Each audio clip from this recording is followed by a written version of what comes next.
All right, my first film study of the week after the Ravens 1-point loss in Jacksonville is going to be on this two-play sequence that I kind of talked about in my reaction video Sunday night. I think it's a very rare set of skills that Lamar Jackson displays on the 66 or 64-yard pass to Deshaun Jackson, and then the very next play being an option concept where he keeps it and tries to stay in bounds. I'm going to set the stage a little bit here in a moment with some pre-video information about what the situation was. The Ravens were down by 1 point.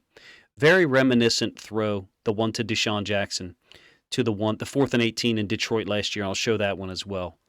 If you're a Jaguars fan watching this, or anybody wondering, what other kind of content I'm going to put out this week, I'm going to do one video per week on an opposing team's player after the games, and it's not hard to understand who I will pick. If you've been watching my content all year, I'm a big fan of Foye Oluokun. Just the way he plays the game and the lack of attention that he gets is shocking to me.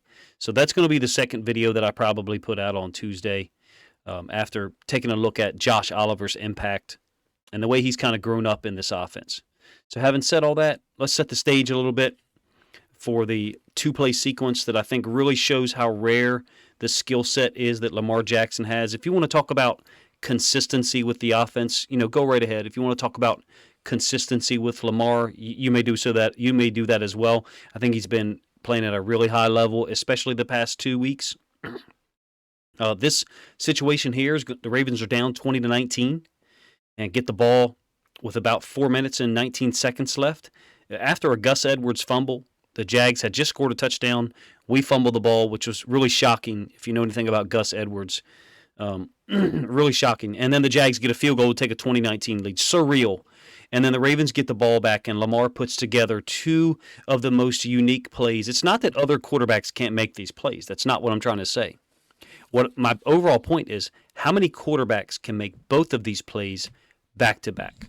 So I believe this is going to be a second down play. Bunch right A, which if you've watched the channel at all, is a passing formation. One of the few times that Trayvon Walker gets a win in this game. And again, if you've been watching my channel during 2022, I really like Trayvon Walker. I love the pick that they made at number 1.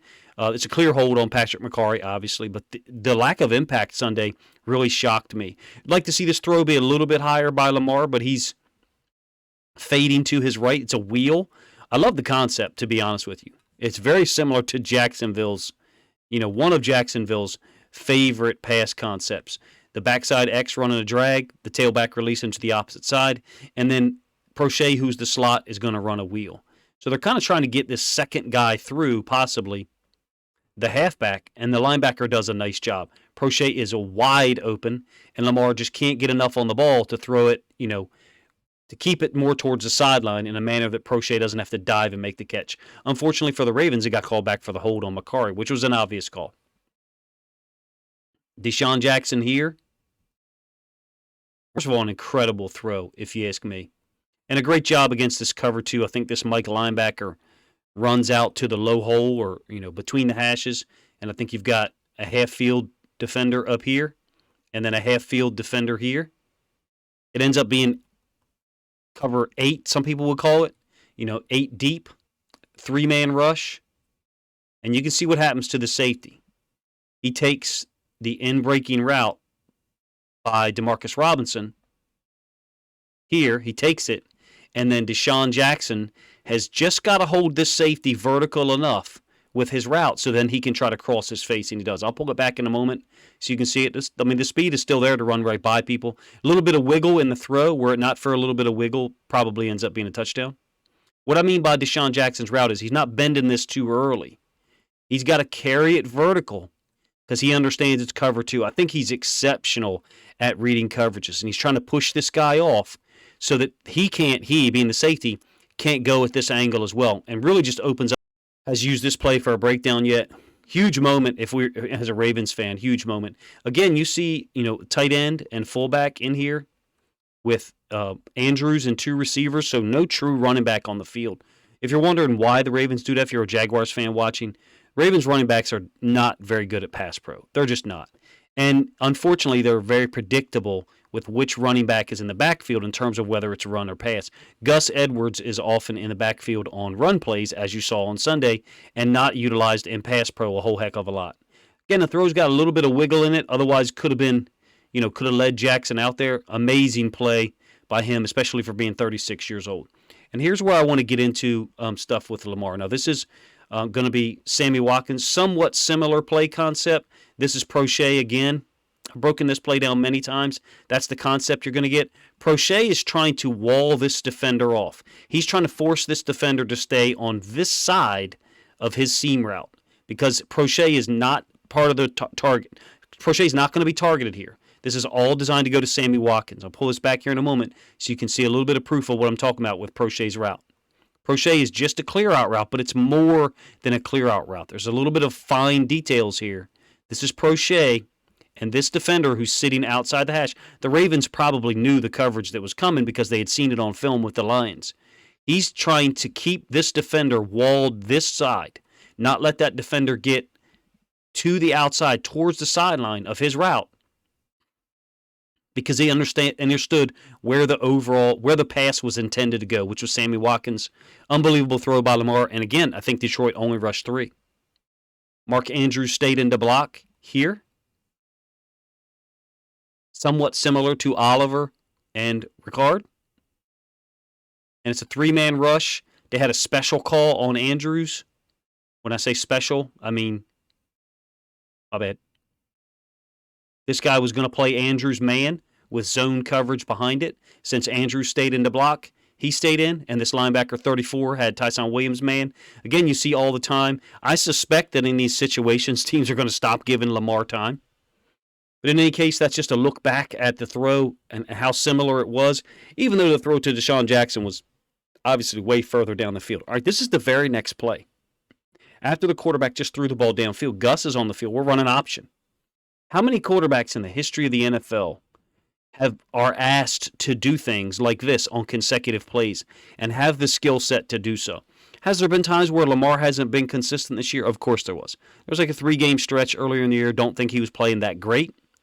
We suspect that he may have been dealing with an injury, and he's dealt with at least 2 this year. But the skill set involved. First, the ability to read the option, to read the D end and decide whether to give it or keep it. And I've seen people talk about Lamar doesn't read the option. That's BS. Is it possible that we ask the fullback to read it so Lamar doesn't have to? Sure, I guess it's possible. But then how come there's so many times where when he keeps it, the fullback is also reading it in the same manner? That's a cop-out. A dual read is not uncommon at this point. Deshaun Watson, when he played in Houston with the Texans, they ran a lot of dual read stuff with the H-back and the quarterback. So it's not uncommon. Lamar's reading the D end, and it's not just the ability to read it and the athleticism to pull it off. It's the toughness. He gets 9 yards here. The commitment to stay in bounds. That's 4 NFL defenders. His feet never went out of bounds. He's not just strong. He's very strong for the position of quarterback, if you ask me. Has the arm to get that throw out there to Deshaun Jackson. It's really unfortunate for me personally as someone who's a big-time Lamar Jackson fan to know that we wasted this 2-play sequence. I'm going to stop here and ask you, who are the quarterbacks that could pull off, those 2 plays in a row at the NFL level? There's guys who did it in college. Vince Young did it in college. Tim Tebow, other guys. But I'm talking about the NFL level. Who could pull these things off in the NFL on consecutive plays? Who would be asked to do those things on consecutive plays? That's maybe an even better question than who would be capable. I'll give you some names I came up with, and I'm sure you guys will come up with some more. Josh Allen, I'd have to admit, will be one of them. Steve Young, a friend of mine, texted me, and I thought, yeah, okay. Yeah, we've seen some of the ridiculous runs he had. All right, he was never asked to read the option like Lamar is from the pistol or the regular shotgun. So, but yeah, I could see that. Steve Young, I'll accept it. Josh Allen, I'll accept it. Another friend of mine who's a coach said he's a Vikings fan. So this will tell you, his answer will tell you that he's a Vikings fan. He said Dante Culpepper. I mean, I get it. The throw, Yeah, big arm, understood. The option stuff, I'm not sure he was ever asked to read it, but quarterbacks in college are asked to read more option stuff now than they were back then, than they were even 20 years ago. So I'm not sure that I'll co-sign the Culpepper one. I think Frank in the Discord, who's also on Twitter. If you guys don't follow him on Twitter, you should. I'll put a link in the description. But he said John Elway. And I was like, okay, athletic ability wise, big arm, got it. I don't know that the list can go much further, to be honest with you. I don't know who. I mean, Randall Cunningham, big arm, but I'm not sure running the option and then being able to physically stand up to NFL defenders like that on the sideline is a Randall Cunningham, if I remember correct, was like 6'4" and quite thin. I'm just not sure who else it would be. Let me know who you think it will be. Those two consecutive plays, I feel like, are very disparate skill sets. It's just a very unique set of skills that he has. Would we like to see times where we execute certain things more consistently? Sure, we would. We wouldn't be 7-4 if we were more consistent overall on offense and on defense, obviously. Cool play to Josh Oliver, under center play action. We'd like to see this a little more. Taking advantage of our 22 personnel. Duve's route is kind of slick up here, to be honest with you. When he first takes off up at the top side of the screen, looks kind of lazy, but I think it's by design. And then he kind of bursts underneath. I think he's just trying to see if there's anyone following Oliver that he's got to try to do anything with, and there was. Devin Lloyd's beat pretty bad. I suspect it was Devin Lloyd. It might have been Muma, the backside inside linebacker. That was a huge moment, put the Ravens up 25-20. And then this shovel pass out of 0-2 personnel. When I say 0-2 personnel, I mean there's no running back on the field. These are interesting personnel groups for the Ravens. Also very lucky that Demarcus Robinson and or James Prochet didn't get called for movement as Duvernay, as Prochet goes in motion. Watch both of these guys start moving. Could have been called. I've seen it called before. I think it's BS. Those guys just settle on their feet. Great effort by Mark Andrews. Cool design for us to get it in there. Ben Powers kind of, if you ask me, is not being real physical with Josh Allen here. Josh Allen damn near makes the play, so credit to him. Talking about Josh Allen here, the same guy who we read in the option with a couple of plays earlier when Lamar kept it. Andrews is able to power in, but I feel like Josh Allen plays it pretty well, and Ben Powers doesn't really get any push at all. You guys let me know, if you understand the overall premise of the video. I didn't even realize Lamar shoveled it with his right hand.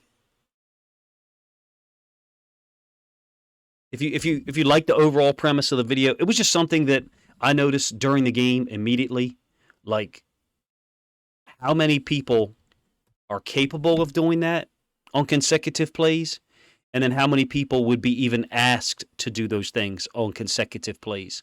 Reading the option out of the pistol against NFL level defensive ends is not easy. Even though there was only a 3-man rush, Lamar still had to make the throw. And I didn't really point it out from the end zone angle, but he was clearly reading the safety that went with Demarcus Robinson. So I think that play was totally designed to go to Deshaun Jackson, for real. James Lofton, who I think does a great job as an announcer, I really like his style. He's a little bit more understated than some other color commentary guys. I thought James Lofton misidentified it a little bit. To me, Deshaun Jackson was the one and only option there, with Demarcus Robinson being a late option. Because as that Mike linebacker carries Deshaun Jackson, then possibly Robinson could run underneath of that vacated space in between the hashes. So he will be a late option. Let me know what you think of the plays back to back and Lamar's ability to execute them. Again, I think I have said this many times. I said this in 2021. To practice reading the option takes a lot of time. And even before this season, I advocated for us to kind of move away from it, for real. We do have the ability, and maybe I need to do this to explain this in video format. We do have the ability for, Lamar to not read the option. We do. And just kind of call it from the sideline and let the fullback read it. We could do that. That's not what's happening generally. For people who say I have seen this on social media, people say that Lamar only reads the option about 30% of the times. That's ridiculous. You now lose all advantage for running the option in the first place. Now, I have seen teams call the option from the sideline. I have, but that's in high school. I know one guy, and he's won state titles. He would call the first 7 or 8 plays of the game to his sideline. He'd get the ball on his hash, set the tight end to his sideline, and he would run the option. He'd call it based on the alignment of the defense, because he had your D end who's being isolated away from your sideline, and it was easier for him to communicate with his quarterback, with his offensive line. He'd call the play from there. I've seen that before, not in the NFL. Lamar reads the option. Just deal with it. He does. Are there times where it's a called give on our gap schemes? Yes. And I think people misconstrue and watch those plays and say he's not reading it, because if he was reading it, he should have kept it. Well, that one is a called give because it's a counter wind back. And there's a lot of people who really don't understand the difference between zone read out of the regular shotgun, zone read out of the pistol, which we do some, and then the counter wind back, which we do, which is generally just a gap scheme counterplay. And occasionally late in the game, we'll let Lamar keep it if he sees the D end, running down the line of scrimmage with Ricard in motion, usually. Anyway, I lost, I deviated from the focus there a little bit at the end, talking about the option. I just think it's a rare set of skills that Lamar has, and these 2 plays back-to-back really displayed it in a manner that I think probably didn't need me discussing it for 17 minutes for real. I think anyone should be able to look at that on back-to-back plays and say, wow, holy crap, you have someone who can do this at the NFL level on back-to-back plays with the toughness and awareness to stay in bounds against 3 or 4 NFL caliber defenders. Are there guys who can do that in college? Sure, there's probably 30 of them, my guess. I mean, at the high level, Division I, that's what I mean. At high school level, there's probably 100, 200 a year, something like that, maybe more, because of the level of play. But once you whittle that down or filter that down because of the quality of athletes you're playing against, I think it does become harder and harder to find someone who can do that, who can do those things against that level of athlete. And I think that's what makes Lamar Jackson so special. You guys let me know what you think of the plays I showed you and what you think of my breakdown. If you think there's any missing elements that I didn't talk about, let me know in the comments section.